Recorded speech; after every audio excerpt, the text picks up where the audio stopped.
Hello everyone. In the last lecture, we have already studied some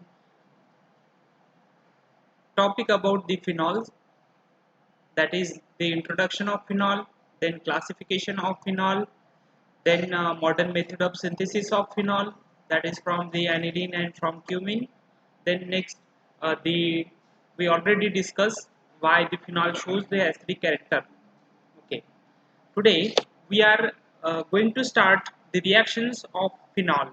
The first reaction is a carboxylation reaction that we also call the Kolbe's reaction. Carboxylation reaction क्या होती है तो जिसमें COO group add होता है उसे हम कहते हैं कार्बोक्सिलेशन। तो देखो यहाँ पर क्या करना है, फिनॉल जब ट्रीट किया जाता है NaOH के साथ, when phenol is treated with the NaOH it gives the sodium phenoxide which on treatment with the carbon dioxide at 398 Kelvin under pressure gives sodium salicylate. ये सोडियम सैलिसिलेट देगा. This reaction is developed by the Kolbe's and hence is known as the Kolbe's reaction. Okay, अब देखो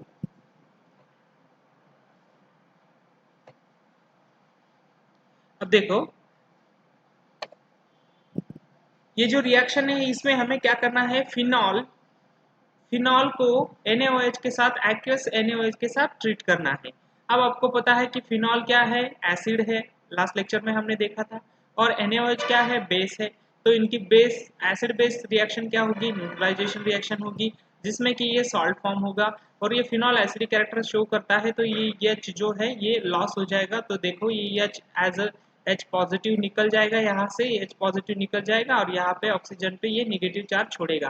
तो negative charge है और ये इस sodium पे होता है पॉजिटिव चार्ज, तो ये निगेटिव और ये पॉजिटिव एक जगह पे आ जाएंगे, इससे ये फॉर्म हो जाएगा सोडियम फिनॉक्साइड. तो इस तरह से इसका सॉल्ट बनेगा हमें सोडियम फिनॉक्साइड. सोडियम फिनॉक्साइड उसके बाद जो भी सॉल्ट मिला है हमें, जो सोडियम फिनॉक्साइड मिला है, उसकी हम कार्बन डाइऑक्साइड के साथ अगर ट्रीटमेंट करेंगे, the addition of the CO2 is called as carboxylation. Carboxylation का मीनिंग ही क्या होता है, एडिशन ऑफ CO2 होता है. तो जब हम कार्बन डाइऑक्साइड की ट्रीटमेंट करेंगे फिनॉक्साइड के साथ, सोडियम फिनॉक्साइड के साथ एट 398 केल्विन इस टेम्परेचर पे, तो यहाँ पर ये जो ग्रुप है, देखो यहाँ पर क्या बनने वाला है, ये जो COO ग्रुप है वो ऐड हो जाएगा और उससे ये सोडियम अटैच हो जाएगा. और यहाँ पर एक हाइड्रोजन आ जाएगा रिएक्शन कंडीशंस में, वो बन जाता है, यहाँ पर OH बनेगा और इस तरह से सोडियम सैलिसिलेट हमें इसकी ट्रीटमेंट करने के बाद मिल जाता है. अब ये CO2 यहाँ पर अटैच हो जाएगा, इसका मैकेनिज्म हमें डिटेल्स में नहीं पढ़ना है, आपको ये याद रखना है कि sodium phenoxide will converted into the sodium salicylate. Then finally इसका जब हम एसिडिफिकेशन करेंगे, एसिडिक हाइड्रोलाइसिस करेंगे, वाटर इन एसिड और वाटर का कॉम्बिनेशन लेंगे यानी एसिडिक हाइड्रोलाइसिस करेंगे, तब क्या होता है कि ये जो निगेटिवली चार्ज ऑक्सीजन है ये इसमें से H पॉजिटिव को कैप्चर कर लेगा और H पॉजिटिव कैप्चर करके ये बनेगा फाइनली सैलिसिलिक एसिड. तो फिनॉल से क्या बना है, लास्टली फिनॉल से बना है सैलिसिलिक एसिड. फिनॉल से बनता है salicylic acid in which reaction, in a Kolbe's reaction. तो देखो सबसे पहले हमें फिनॉल लेना है, फिनॉल की रिएक्शन NaOH के साथ करनी है, और जैसे ही फिनॉल की रिएक्शन हम NaOH के साथ करेंगे इनकी एसिड बेस रिएक्शन होगी, जिसमें से हमें सोडियम फिनॉक्साइड फॉर्म करेगा. Sodium phenoxide on treatment with the carbon dioxide eight 398 kelvin gives the sodium salicylate which on acidic hydrolysis gives salicylic acid. So phenol का conversion salicylic acid में कैसे करेंगे, how will you convert the phenol to salicylic acid, which is nothing but the Kolbe's reaction or the carboxylation reaction. This is the first reaction of the phenol. Let's moving toward the next reaction which is a Fries rearrangement. देखो ये rearrangement reaction है, Fries rearrangement reaction है. इसमें क्या करना होता है, Fries rearrangement is an organic reaction used to convert the phenyl acetate that is the ester, जो ester है उसको ortho and para hydroxy aryl ketone में कन्वर्ट करने के लिए लेविस एसिड का यूज करके, लेविस एसिड हम यहाँ पर यूज कर रहे हैं AlCl3 Lewis acid as a catalyst. When phenol phenol on reaction with acetic anhydride, जो एसिटिक अनहाइड्राइड है उसके साथ हम फिनॉल की जब रिएक्शन करेंगे इन aqueous NaOH, it gives the phenyl acetate, पहले हमें फिनिल एसिटेट मिलेगा, which on hitting with the AlCl3 gives mixture of orthohydroxy and parahydroxy acetophenone, यानी कि कीटोन हमें मिलेगा इस रिएक्शन में। तो देखो पहले क्या करना है, फिनॉल लेना है और उसका एसिटाइलेशन करना है। एसिटाइलेशन के लिए हमने कौन सा एजेंट यूज किया है, एसिटिक अनहाइड्राइड यूज किया है।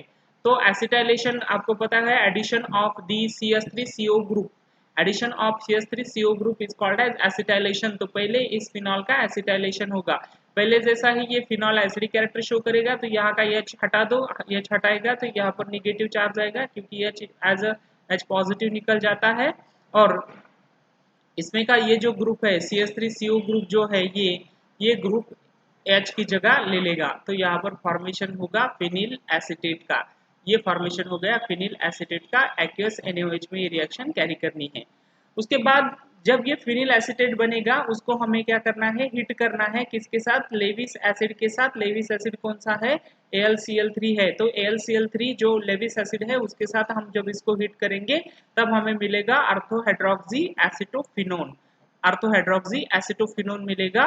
देखो ये एसिटोफिनोन ऑलरेडी है, COCH3 अगर रिंग को अटैच होता है तो उसको क्या कहते हैं, एसिटोफिनोन कहते हैं, और ये इसके आर्थो पोजीशन पे है इसीलिए आर्थो हाइड्रोक्सी, OH ग्रुप होता है हाइड्रोक्सी, आर्थो हाइड्रोक्सी एसिटोफिनोन है, और ये पैराहाइड्रोक्सी एसिटोफिनोन है। तो ये दो कंपाउंड हमें मिलेंगे फ्राइज रीअरेंजमेंट में। तो phenol will get converted into the ketone, that is the acetophenone, one is the orthohydroxy acetophenone and second one is the parahydroxy acetophenone।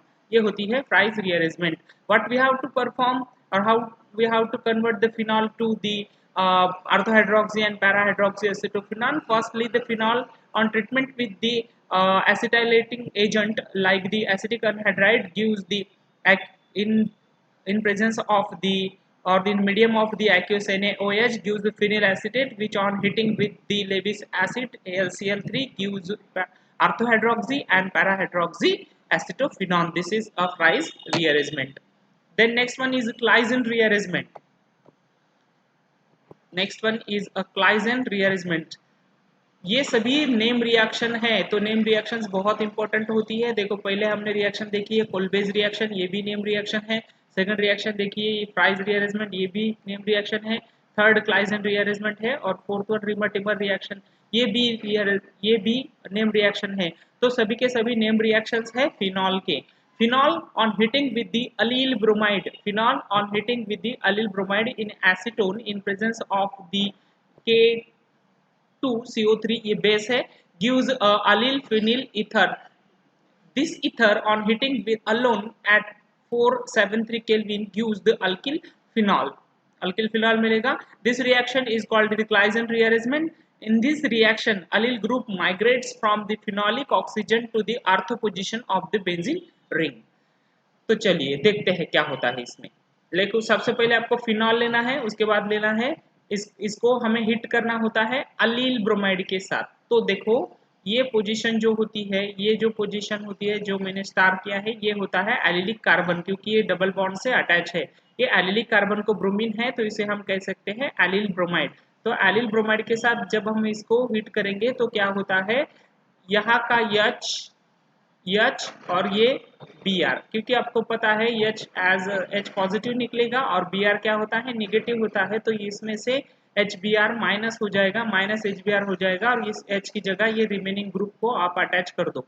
Remaining group को अटैच कर देंगे तो ये बन जाएगा अलील फिनिल ईथर। यस देखो ये एलिलिक पोजीशन है, एलिलिक पोजीशन पे अटैच है फिनिल रिंग, ये फिनिल रिंग।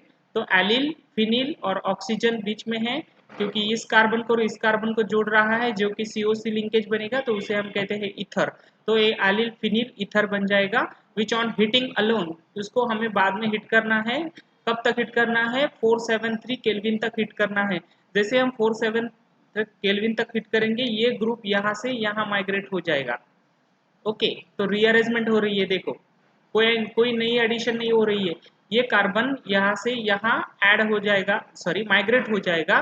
तो यहाँ पर माइग्रेशन होने के बाद इसके ये जो ऑक्सीजन है इसके आर्थो पोजीशन पे, देखो ऑक्सीजन के आर्थो पोजीशन पे ये ग्रुप माइग्रेट हो गया, तो यहाँ पर माइग्रेशन ही होने वाला है which on heating that is the rearrangement होने वाली है, उसे हमें मिलेगा आर्थो अलील फिनॉल। इस रिएक्शन में क्या होता है कि जो अलील ग्रुप होता है वो माइग्रेट करता है फ्रॉम फिनोलिक ऑक्सीजन, ये फिनोलिक ऑक्सीजन है, ये वाला फिनोलिक ऑक्सीजन है, इससे ये पूरा एलिलिक ग्रुप माइग्रेट हो रहा है to the this position, that is the ortho position to this oxygen and forms the ortho allyl phenol।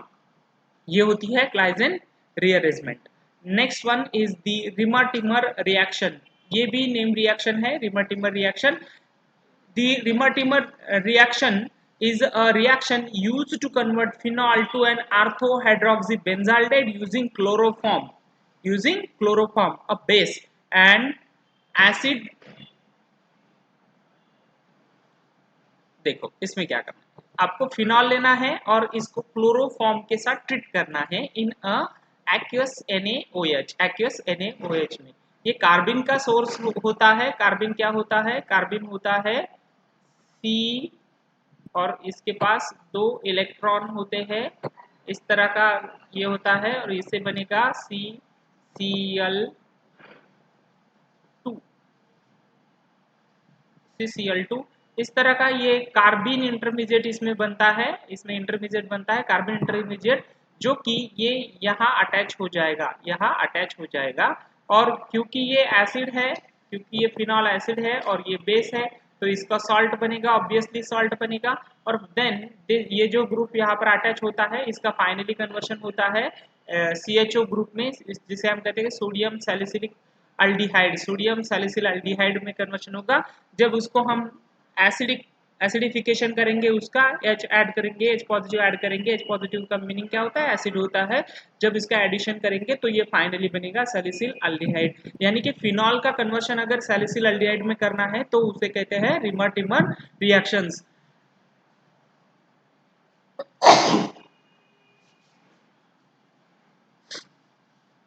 Phenol gets converted into the salicyl aldehyde, this is the rimer-timer reaction।